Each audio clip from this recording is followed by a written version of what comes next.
This video provides an overview of the installation of the Sterilizer Data Logger accessory into the Ritter M9 and M11 steam sterilizers. Always refer to the appropriate technical documentation for the complete list of instructions, safety alerts, and sequence of procedures before conducting any service or maintenance operations. To begin, unplug the power cord from the wall outlet or power inlet on the back of the sterilizer. Remove the cover plate from the top right of the sterilizer. Then, remove any double-sided tape left on the sterilizer. Before completing the following steps, identify the model of the sterilizer where the data logger will be installed.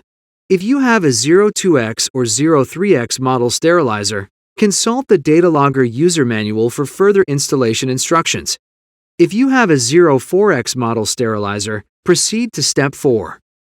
Locate the wires in the sterilizer cavity and connect them to the data logger. Remove the film from the double-sided tape. Line up the back edge of the data logger into the back edge of the sterilizer cavity. Make sure the wires do not interfere with the placement of the data logger. Then, rotate the front edge of the data logger down and into place. Press down firmly on the data logger to secure.